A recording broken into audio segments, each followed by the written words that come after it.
ఓం శ్రీమాత్రే నమః. అందరికీ నమస్కారం. నేను మీ కర్ణాటి వనిత.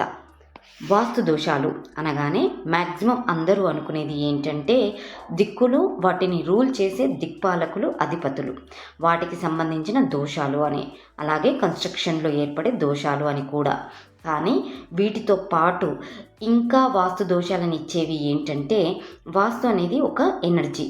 ఈ ఎనర్జీ 5 ఎలిమెంట్స్ పంచభూతత్వాల రూపంలో ఒక సెంటర్, బ్రహ్మస్థానాన్ని ఆధారంగా చేసుకొని పనిచేస్తుంది.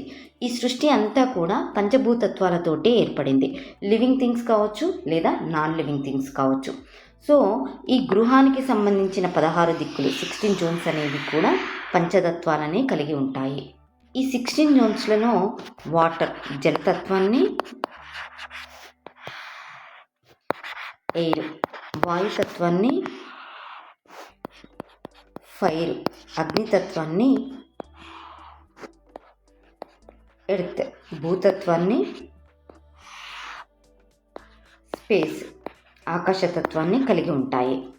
గృహంలో ఈ 5 ఎలిమెంట్స్ అనేవి ఎల్లప్పుడూ కూడా బ్యాలెన్స్డ్గా ఉండాలి. ఈ పంచతత్వాలలో దోషాలు ఏర్పడితే కూడా వాస్తు దోషాలు ఏర్పడి అవి మనకు అనేక రకమైనటువంటి ఇబ్బందులను ఇస్తాయి. అంటే మనం చేసే యాక్టివిటీస్, పనులు, మనం వాడే ఆబ్జెక్ట్స్, వస్తువులు, మనం ఇంట్లో వేసుకునే కలర్స్, రంగులు, మనం వాడే షేప్స్, ఆకారాలను బట్టి కూడా వాస్తు దోషాలు అనేవి ఏర్పడతాయి. ఎగ్జాంపుల్, ఫైర్ జోన్స్, అగ్నితత్వ ప్రదేశాలలో ఎక్కువగా వాటర్ రిలేటెడ్ పనులు చేయడము, అంటే జలతత్వానికి సంబంధించిన పనులు అనేవి ఎక్కువగా చేయడము. వాటర్ రిలేటెడ్ ప్రదేశాలలో, అంటే జలతత్వానికి సంబంధించిన ప్రదేశంలో ఎక్కువగా ఫైర్ రిలేటెడ్ ఆబ్జెక్ట్స్, అంటే వస్తువులను వాడడం. లైక్ యూపీఎస్ కావచ్చు, ఇన్వర్టర్ కావచ్చు, బ్యాటరీస్ కావచ్చు. ఇలాంటి వస్తువులు అనేవి ఎక్కువగా జలతత్వ ప్రదేశాలలో ఉంచడం వల్ల కావచ్చు.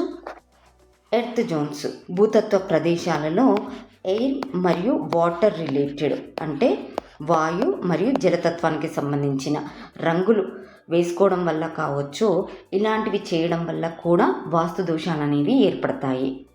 ఇంకా ఇంట్లో ఎక్కడ పడితే అక్కడ డస్ట్బిన్స్ పెట్టడము, వాషింగ్ మిషన్స్ పెట్టడము, ఇడిచిన బట్టలు 2-3 డేస్ వరకు ఒక ప్లేస్లో అలాగే ఉంచడము, లో రూఫ్స్, ఇంటిని ఎప్పుడు క్లటర్, అంటే దుమ్ము ధూళితో ఉంచుకోవడం కూడా వాస్తు దోషాలను ఇస్తాయి. ఎంతసేపు వాస్తు దోషాలు అనగానే ఓన్లీ కన్స్ట్రక్షన్ రూపంలోనే కాకుండా ఇంట్లో మనం వాడే వస్తువులు, మనం చేసే పనుల రూపంలో కూడా పంచతత్వాలలో, అంటే 5 ఎలిమెంట్స్ అనేవి ఇన్బ్యాలెన్స్ అయ్యి వాస్తు దోషాలు ఏర్పడతాయి.